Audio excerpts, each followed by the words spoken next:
All right, welcome back to the No Morning Show. It's 16 minutes after the hour of 7 o'clock. And of course, I'm Natalee Legore. And with me this morning is Nirad Tewarie, CEO of the American Chamber of Commerce, AMCHAM, as we call it. Good morning to you, Nirad. Good morning, Natalie. Good morning to everyone in studio, including the indomitable Herdis and everyone viewing and listening. I think that's the first time Herdis ever got a special mention. I know he has to be feeling good about it. But you know what? Any excitement, building, looking towards this budget presentation that's coming up? Well, I wouldn't. It's hard to say that one is excited in the absence of signals. But I think that we've been through 2 years of the pandemic and 2 years of sort of trying to walk while the ground is shifting. Yeah. And that also has given us time to accept this as part of our reality and hopefully to plan accordingly. We have a good sense of what is happening with our main revenue earner in the oil and gas sector, more so gas, and petrochemical prices are a little more buoyant, and many of those contracts at Point Lisas have been completed. So there's a little more predictability. That doesn't mean that we are expecting windfalls, but at least we know what the situation is. There are still some things that are up in the air, such as what's happening with Train 1 and the like. And now it is time to build and really set the ground for growth. We are no longer essentially a high-income country, right?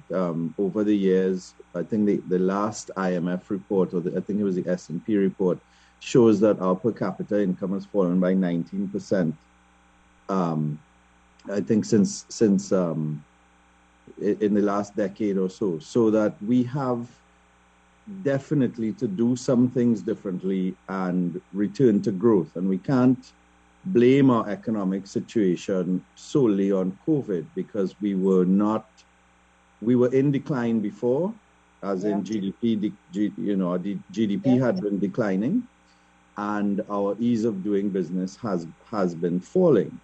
Now, a part of when we submitted our recommendations to the Ministry of Finance, which we hope would get consideration, one of the things we put in our media release when we sent it is that our view is that economic growth and our recommendations, anybody's recommendation, should be considered in the context that we want greater social cohesion and better qualities of life for people who reside in Trinidad and Tobago.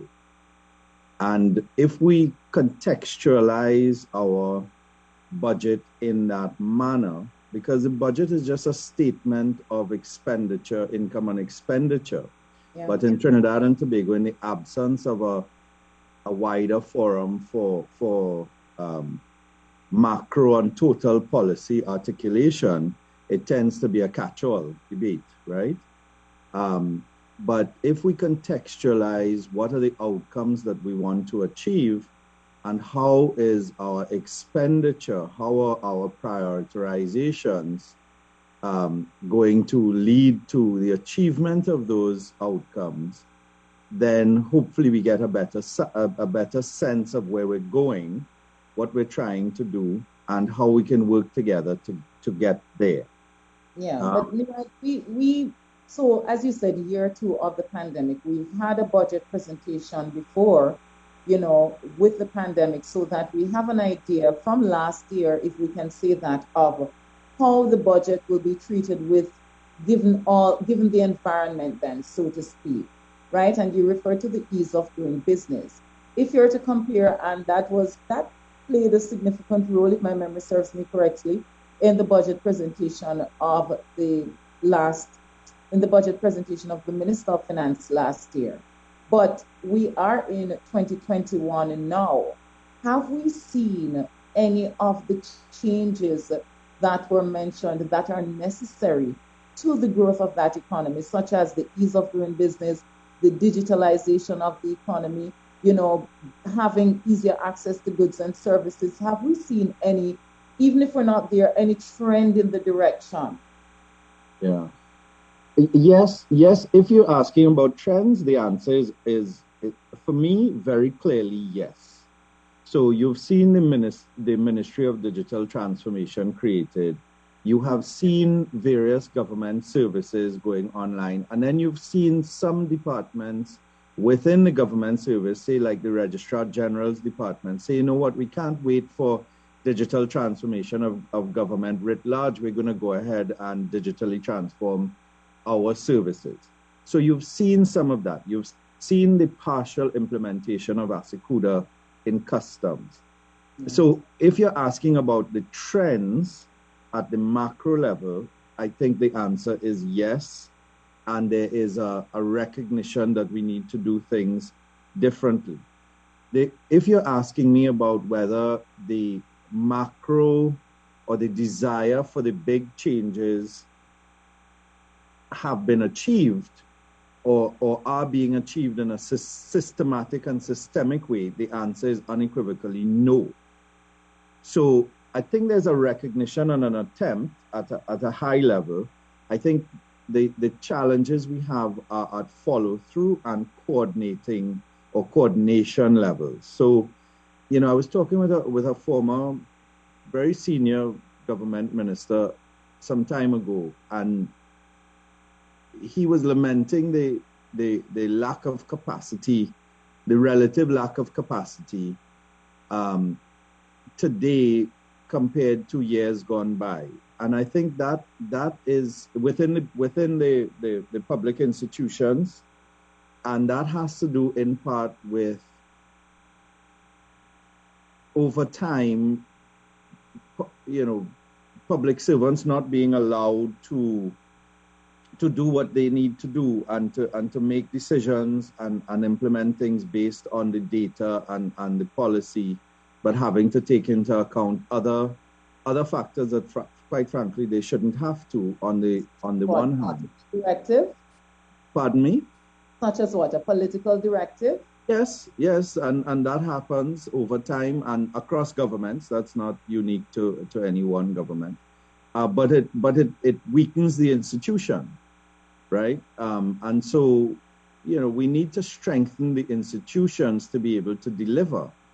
And you can't weaken the institution and then complain that the institution can't deliver when you want it to. It doesn't work. You can't have it both ways.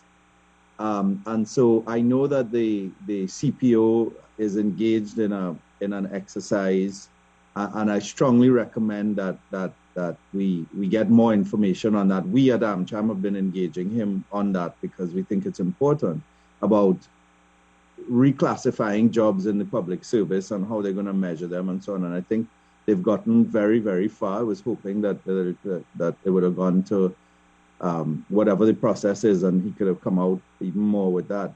But those are things that are necessary. And the other thing, Natalie, I know we have to get to the specifics, but I think the lack of meaningful engagement and dialogue is really going to hinder any attempt to successfully transform the economy or sectors in the economy. And by that we mean starting with government and opposition, including labor, business, government, and then the different groups that might be affected by specific policy measures. We can't talk at people and expect that they will get it, that they will be on board when you are trying to change things that needed changing for decades in many cases, and certainly for years in all cases. You have to engage people and bring them along.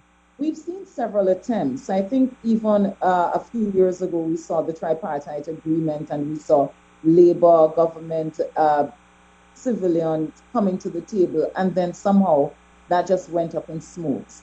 Then we saw the Economic Advisory Board, and then we didn't see it again. And then we saw the roadmap to recovery. So I know that there have been attempts. I'm just still trying to figure, what is it that keeps these entities or boards or committees from getting to that point where we can have the discussions and then we can deliver on what we discussed. Yeah. So, I mean, I sit on the NTAC, the National Tripartite Advisory Committee, and I think that we had some very, very productive discussions. I think that, Labour has cited their issues and why they left, and they felt that while we were discussing certain things, other things were happening outside that affected what we were discussing. And then I think that moving from agreeing on principle to implementation of specifics is also a challenge. And so the roadmap to recovery, a lot of us would have submitted and comments, suggestions. Some of them got in, some of them didn't. But then where's the implementation framework? And trust is built. Natalee, if I tell you I'm coming on and I set you and I don't come on, yeah, and then I do it again, you're probably not going to invite me back. But even if you do, you're going to have a backup, and you're going to assume that we're going to operate in a low trust environment. And I think that is a big part of what is happening. We are operating in a low trust environment, but we are operating in an environment where people also simultaneously understand that we need to all do this together. And the private sector mass vaccination sites, I think, is a great example of what is possible, because you had NGOs like SEWA TT, you had the Supermarkets Association, you had AMCHAM and the Trinidad and Tobago Chamber and TTCSI running one, you had ProMan running one. So when you look at what was achieved by collaboration, the government didn't have to get extremely prescriptive. They said, this is what we want to achieve. This is where we would like you to have the sites, right? We will provide you with the vaccines. We will provide you with the overall resources and policy. And this is what we want you to do. And they didn't come in and tell us that we had to run it exactly like SEWA, or SEWA that they have to run it exactly like supermarkets, or ProMan that they have to run it like the army. But it was, this is what we want to do. Will you work with us on this? And we did. And I think that's a great example of what is possible, because the goodwill is there and the willingness to work together is there. And I think every one of us, meaning every citizen, but certainly every one of the organizations involved also benefited from that collaboration and that framework. I agree with you. So for AMCHAM then, when you think of that and you think of what was achieved when we had that collaboration, but not only the collaboration, but the execution of the vision of getting people vaccinated, what is it that AMCHAM wants to see from this budget presentation that it thinks will get us to that kind of place where we not only collaborate, but we work together to rebuild the economy? Yeah. So using that as a framework, and I think that's a good segue for what some of the things we're proposing that are might seem radical to in the current context. But for example, we've proposed a national recovery fund, right? And what does that mean? So we don't want, as a country, our debt has increased. So ideally, we wouldn't take on more debt if we can find other ways. But we acknowledge that it's unlikely that we are going to raise all the revenue that we would like to raise to do the things that we want to do in this fiscal and probably for the next 2 to 3 fiscal years at least. But how would it be different from a stabilization fund? Yeah. Okay. So the stabilization fund is populated or gets money when we have excess income over what we budgeted, and there's a formula for that. So if they budget the oil price at X dollars or the gas price at X dollars, $2.75, and it comes in at $3.50, there's money to be put into the stabilization fund, right? Heritage and stabilization fund. And let's not forget the heritage component, although we refer to it as a stabilization. Also. Yeah.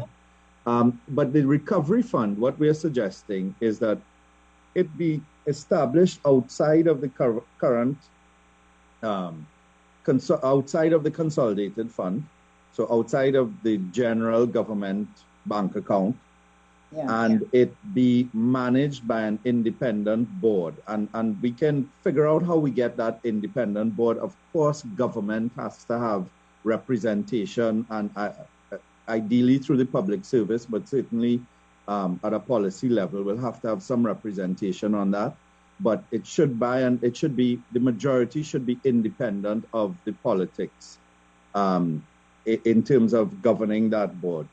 And the money can come from the private sector and individuals who see the need for larger transformative investments in the country and can get future tax credits. So that formula can be worked out. So it's not debt. Now, it could not perform, and so there's an element of risk in it. But if it is set up properly, you get tax credits, and you utilize that money ideally to do things that that we need to do, not unlike things in what we call the public sector investment program largely. But the board would determine, okay, where are we going to have the most impact for the spend based on the money that we have available. Now, I'm not a financial person, so there are some aspects of that would need to be refined as the fund is designed and executed, if the government thinks that it is something that they want to do. But Nirad, it can be a creative way. Yeah, I'm asking the producer for 2 extra minutes. So you wanted to do this National Recovery Fund. What else AMCHAM thinks is necessary at this time to get us back on a path of growth? Because even though we've seen TNT been able to maintain its investment grade rating from Standard & Poor's, the reality is that it has been downgraded in other areas because the ease of doing business is not where it needs to be. The debt to GDP ratio is higher. GDP has dropped some, and we're in a pandemic. Yeah, okay, so there are a couple of things really quickly, and we say this almost every year now, but you need to widen the tax net. There are ways to do that very, very easily, and by widening the tax net, look at the businesses and the people who are not paying taxes or not paying their fair share of taxes. We have a treasure trove of information from the unemployment relief grants that were offered by in response to the pandemic, where people said that they weren't finding their NIS data. You can start with that. You can overlay GIS mapping on streets and find out, where the businesses on and where the professionals on these streets, and which of them are paying taxes and which are not. That will give you an immediate boost in revenue and can be done very, very quickly. It is also using the digital technology. So you can say that you are engaged in digital transformation legitimately, right? Those are things that can do.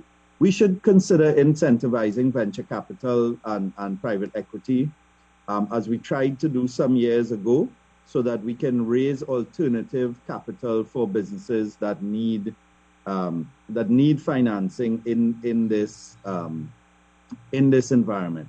We have to focus on customs, and I must say that over the last couple of years, the Customs and Excise Division has been working much more closely with us, and we're happy for that.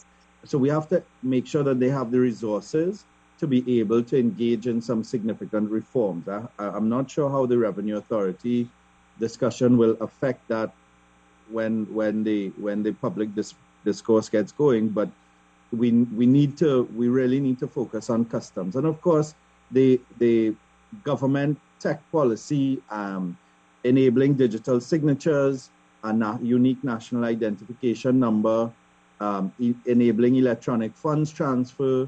We need to ensure that we have an open data policy and data interoperability policy so that government ministries and departments are all able to collaborate and work together. And those are the kinds of things that would create, we think, some transformation and are all possible in a relatively short space of time. The medium term, yeah. But we have to leave it there, Nirad. I don't know, these conversations, I think we're going to have to just like book a whole hour and we can sit down and really get through it. No, you want to get viewers, Natalie. You don't want to turn them off. But thanks very much for your time. I believe that once people understand what you're about and it can be delivered in a way that they can understand, because it affects their lives regardless. You know what I mean? I think they'll be more than willing to listen. But Nirad, thank you very much. Thanks very much for having me. Have a good day and stay safe, everyone. Same to you, Nirad Tewarie. Get vaccinated. And speaking to us. We're going to go straight to the break and we'll be back with you.